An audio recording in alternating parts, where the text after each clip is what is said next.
Hello everyone, welcome to inspired mechanical. इस video में हम एक प्रोजेक्शन ऑफ प्लेन की एडवांस लेवल प्रॉब्लम करने जा रहे हैं। इससे पहले भी मैंने कुछ प्रॉब्लम्स आपके लिए अपलोड की हैं, वो भी ज़रूर देखिएगा। ये उसी का एडवांस लेवल है, थोड़ा सा एक स्टेप आगे। देखिए प्रॉब्लम गिवन कैसे है। ए ट्रायंगुलर प्लेन फिगर, फिगर कैसी है? ट्रायंगुलर है, यानी तीन साइड हैं।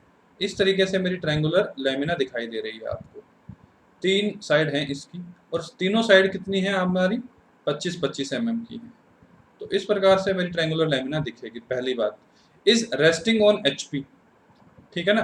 Resting on HP with one of its corner such that surface of the lamina makes an angle of 60 degree with HP.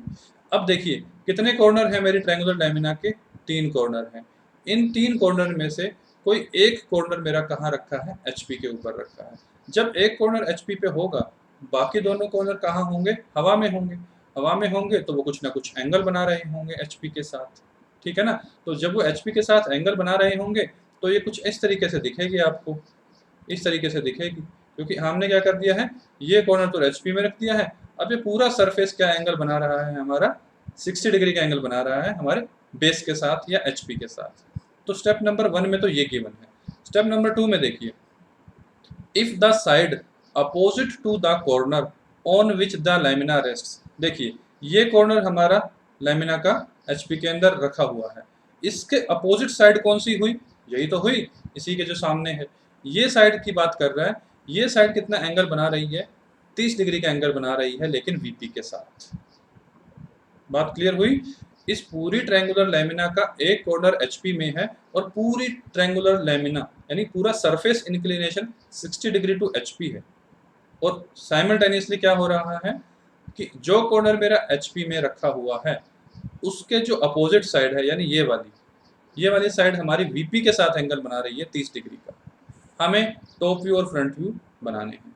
तो देखिए, हमें assume initial condition of solid करनी होगी। जब हम assume initial condition of solid करते हैं या प्लेन करते हैं, ठीक है ना, तो हमें ये एज्यूम करना होगा कि मेरा एक कॉर्नर एचपी में नहीं रखा हुआ, पूरे का पूरा मेरा ट्रायंगुलर लैमिना एचपी के ऊपर रखी हुई है। तो जब पूरी ट्रायंगुलर लैमिना हमारी एचपी के ऊपर रखी होगी, तो ट्रू शेप कहाँ से दिखेगी? टॉप से दिखेगी। जब टॉप से दिखेगी ट्रू शेप, तो ऊपर से एक ट्रायंगल दिखेगी ना, तो हम टॉप व्यू से शुरुआत करेंगे। स्टेप बाय स्टेप मैं आपको बताता रहूंगा कि आपने करना कैसे है आगे। देखिए अब आगे किस तरीके से प्रोसीड किया है। सबसे पहले आप क्या करेंगे, एक एक्स वाई लाइन ड्रॉ करेंगे इस प्रकार से, ठीक है ना। स्टेप नंबर 1 हमने ये एज्यूम किया कि पूरी ट्रायंगुलर लैमिना एचपी के ऊपर रखी है, तो टॉप व्यू से शुरुआत करेंगे। तो एक लाइन ड्रॉ करनी है आपने, ये थोड़ी सी डिस्टेंस छोड़कर ड्रॉ कर लीजिएगा। 25 mm की ये लाइन है, ठीक है ना। 25 mm की लाइन है, तो ट्रायंगल को पूरा कर लीजिए। सभी साइड्स 25-25 mm की हैं, तो इसका नाम हो जाएगा 1 2, और ये हो जाएगी हमारी 3। तो इस प्रकार से हमारी ये रखी हुई है। अब यही कंडीशन हमने क्यों एज्यूम की, इसका जवाब अभी आपको थोड़ी देर में मिलेगा। कि हमने भाई, कुछ बच्चे पूछेंगे कि सर आपने यही ट्रायंगल क्यों बनाई? आप इस प्रकार से भी तो बना सकते थे ट्रायंगल, ठीक है ना। आप इस प्रकार से भी तो बना सकते थे। अभी मैं बताऊंगा आपको स्टेप नंबर 2 में कि हमने ऐसा क्यों किया। देखिए अब इसके बाद क्या करेंगे, इसका फ्रंट व्यू ले लीजिए। सभी साइड से क्या लेंगे, आप प्रोजेक्शन ले लेंगे। 3 के ऊपर 3 डैश, और 2 और 1 के ऊपर 2 डैश और 1 डैश आ जाएगा। इसको ज्वाइन कर दीजिए, डार्क हो गया। अब हमें स्टेप नंबर 2 पे जाना है। स्टेप नंबर 2 क्या कहता है कि हमारा एक कॉर्नर कहाँ रखा हुआ है? एचपी के अंदर रखा है, और इस प्रकार से रखा है कि पूरा सरफेस हमारा 60 डिग्री पे इंक्लाइंड है एचपी के साथ। एचपी के साथ इंक्लाइंड है मतलब एक्स वाई लाइन से इंक्लाइंड है। अब हमें क्या करना है, एक कॉर्नर को रखना है एचपी में। इसीलिए मैंने ये 3 पॉइंट वाले कॉर्नर को एचपी में रखने के लिए ये वाला टॉप व्यू बनाया। अदरवाइज मैं दूसरा भी बना सकता था, ठीक है ना, लेकिन हमने ये बना लिया। अब मैं 3 वाले पॉइंट को, जिसका फ्रंट व्यू 3 डैश है, उसको मैं क्या रखने वाला हूँ, एक्स वाई लाइन के ऊपर ही रखूंगा। और 2 डैश और 1 डैश को मैं कर दूंगा इंक्लाइंड। किस प्रकार से, देखिए यहाँ 3 डैश एज्यूम कर लीजिए, कहीं भी पॉइंट थोड़ी सी डिस्टेंस पे 3 डैश पॉइंट एज्यूम कर लीजिए, और 3 डैश पॉइंट के ऊपर एक एंगल बनाइए। कितने डिग्री का? 60 डिग्री का। और लाइन को जाने दीजिए, और ये लाइन हमारी हो जाएगी 2 डैश 1 डैश। आर्क से हम मेजर कर लेंगे। ये जो लेंथ है ना 3 डैश 2 डैश 1 डैश, इस लेंथ को यहाँ आर्क कर लेंगे इस तरीके से आप।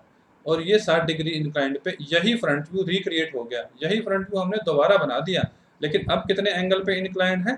60 डिग्री पे। अब ध्यान दीजिएगा, सामने से आपको ये 2 डैश 1 डैश एक पॉइंट दिख रहा है, ये एक पॉइंट नहीं है, पूरी साइड है। ये वो साइड है जो कॉर्नर के अपोजिट थी। 3 पॉइंट जो था मेरा वो एचपी के अंदर तो रखा है, लेकिन ये जो 1 2 साइड है ये अपोजिट साइड है। ठीक है ना, ये वो 1 2 अपोजिट साइड है जिसको मैं अभी थोड़ी देर बाद इंक्लाइंड करूंगा वीपी से 30 डिग्री पे। देखिए हमने पूरे सरफेस को तो इंक्लाइंड कर दिया 60 डिग्री पे। अब हमें क्या करना होगा? प्रोजेक्शन लेनी होगी।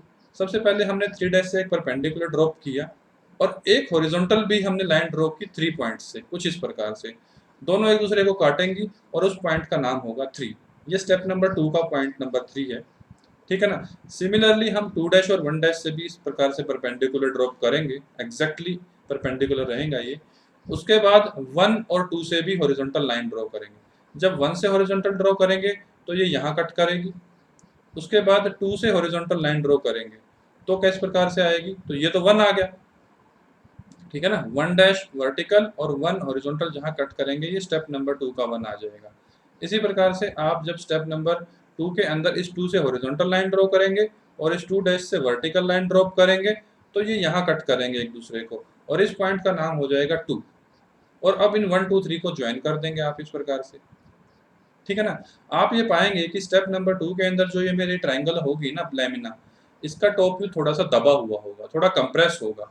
ट्रू शेप देखिए ये है, ये ट्रू शेप है, लेकिन हमारा इंक्लिनेशन हो रहा है सरफेस का, तो ट्रायंगल थोड़ी सी हमें पिचकी हुई दिखेगी, थोड़ी दबी हुई दिखेगी। ये देखिए ये साइड कितनी बड़ी है और ये साइड कितनी छोटी है। पहला काम हमने कर दिया है, सरफेस को इंक्लाइन कर दिया है, यहाँ तक हम पहुंच चुके हैं 60 डिग्री विद एचपी। अब हमें क्या करना है? If the side opposite to the corner in on which the lamina rests, lamina कौन से पॉइंट पे रेस्ट कर रही है? 3 डैश पे, या यूं कहें 3 पे। ठीक है ना, इस पे रेस्ट कर रही है तो इसकी अपोजिट साइड कौन सी हुई? 1 2 हुई। इसी 1 2 साइड को हमें वीपी से इंक्लाइन करना है। कितना? 30 डिग्री। वीपी से इंक्लिनेशन कहाँ दिखता है? टॉप व्यू में। और टॉप व्यू कहाँ ड्रॉ होता है? एक्स वाई लाइन के नीचे। तो हमें क्या करना है? यहाँ पे नीचे की दिशा में एक एंगल बना रहा है, कितने डिग्री का? 30 डिग्री का। ये लाइन आप ड्रॉ कर लीजिएगा 30 डिग्री पे। ठीक है ना, 30 डिग्री पे ये लाइन ड्रॉ कर लीजिएगा एक, और इसी लाइन के ऊपर आप प्रोजेक्ट करेंगे हमारा कौन सी वाली साइड? बेटा ये ध्यान रखिएगा 1 3 या 2 3 नहीं होगा, सिर्फ 1 2 साइड होगी, क्योंकि 1 2 ही वो साइड है जो इस थर्ड पॉइंट के अपोजिट है, सामने की तरफ है। तो ये यहाँ पे आ जाएगा 1 2 प्रकार से आप मेजर करेंगे और इसको आप यहाँ मार्क कर लेंगे 1 2। सिमिलरली 1 3 को मेजर करेंगे और 2 3 को मेजर करेंगे और हमारी ट्राइंगल कंप्लीट हो जाएगी कुछ इस प्रकार से। इसी टॉप व्यू को हमने यहाँ रिक्रिएट कर लिया। फर्क सिर्फ इतना है कि 1 2 वाली जो साइड है वो मेरी 30 डिग्री इंक्लाइंड है एक्स वाई लाइन से। ठीक बात हो गई। अब सिर्फ हमें लाइनों को प्रोजेक्ट करना है ऊपर की तरफ। जब पहली लाइन प्रोजेक्ट करेंगे 1 पॉइंट से और 1 डैश से हॉरिजॉन्टल लाइन प्रोजेक्ट करेंगे तो वो एक दूसरे को काटेंगी इस बिंदु पे और इसका नाम हो जाएगा 1 डैश। ठीक। सिमिलरली हम थर्ड पॉइंट से भी यही करेंगे वर्टिकल लाइन। तो ये 3 डैश की हॉरिजॉन्टल लाइन आ रही है जो कि एक्स वाई लाइन के ऊपर ही आ रही है, और ये थर्ड पॉइंट की वर्टिकल लाइन आ रही है। ये यहाँ कट करेंगे और इस पॉइंट का नाम हो जाएगा 3 डैश। ठीक बात होगी। अब बचा सिर्फ 2 से आप वर्टिकल लाइन ड्रॉप कीजिए, 2 से हॉरिजॉन्टल तो ऑलरेडी आ ही रही है। आपने इस तरीके से लाइन को बढ़ा देना है ऊपर की तरफ और ये पॉइंट हो जाएगा हमारा 2 डैश। अब इन तीनों को ज्वाइन कर दीजिएगा कुछ इस प्रकार से। यानी ये वो मेरा फ्रंट व्यू है जिसके अंदर मेरा एक कॉर्नर कहाँ रखा हुआ है? एचपी के ऊपर, और पूरा सरफेस, पूरी ये लैमिना 60 डिग्री का एंगल बना रही है एचपी के साथ। और उसी समय ये जो थर्ड पॉइंट का जो कॉर्नर है इसके अपोजिट साइड है 1 डैश 2 डैश। ये साइड हमारी वीपी से इंक्लाइंड है 30 डिग्री, जो कि फ्रंट व्यू में नहीं दिखेगी, टॉप व्यू में दिखेगी। और जो फ्रंट व्यू का इंक्लिनेशन है यानी एचपी से जो इंक्लिनेशन है वो दिखेगा हमें फ्रंट व्यू में, टॉप व्यू में वो नहीं दिखेगा। ठीक है, तो इस तरीके से ये प्रॉब्लम थी, काफ़ी इंटरेस्टिंग थी। आप इसको ज़रूर ड्रॉ करके देखिएगा और वीडियो अच्छी लगे तो शेयर और सब्सक्राइब कीजिएगा चैनल को। Thank you very much.